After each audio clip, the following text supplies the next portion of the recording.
Today,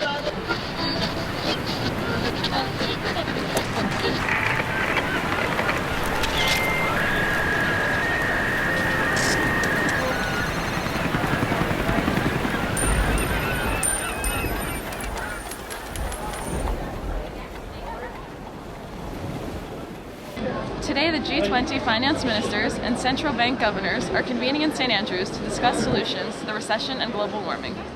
They will attempt to solidify policies agreed upon at the two G20 crisis meetings earlier this year, including changes to the world's financial architecture. G20 countries represented by the leaders meeting this morning include U.S. Secretary of Treasury Timothy Geithner, account for 90% of the world's GDP.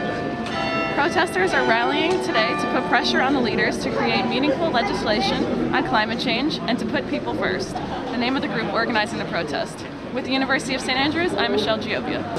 Basically, I'm here to protest against the G20 in St. Andrews. There's a group of us here today who have gathered basically to show our disagreement with the policies of the G20 countries and to hopefully make our voice heard and protect and to put forward our notion of sustainable development and a resistance to this worldwide environmental disruption. I'm here because I kind of reject the whole notion of all these big bailouts and the IMF and such.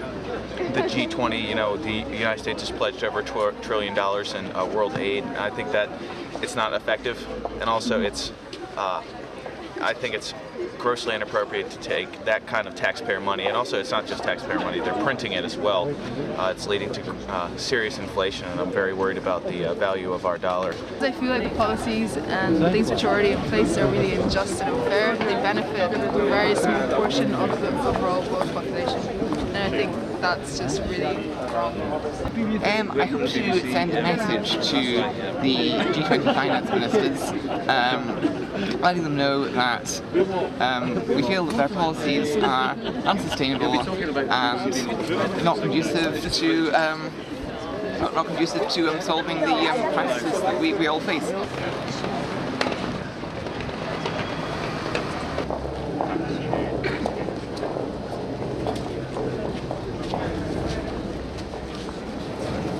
On climate change, we're hoping for basically a change of values. Really, I believe that climate change is tied in with capitalism. It's tied in with the system we have at the moment, and I just want the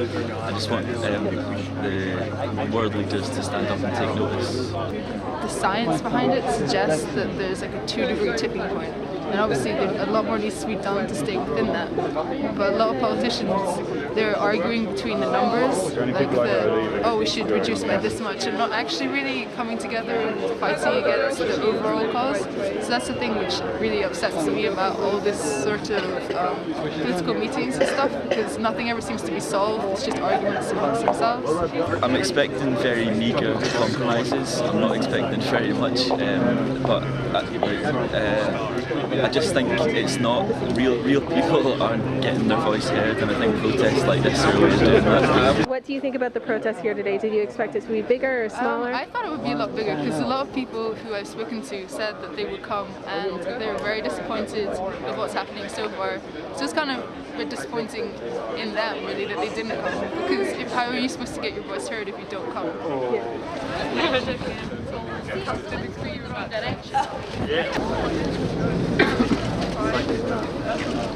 Wasn't here. Okay.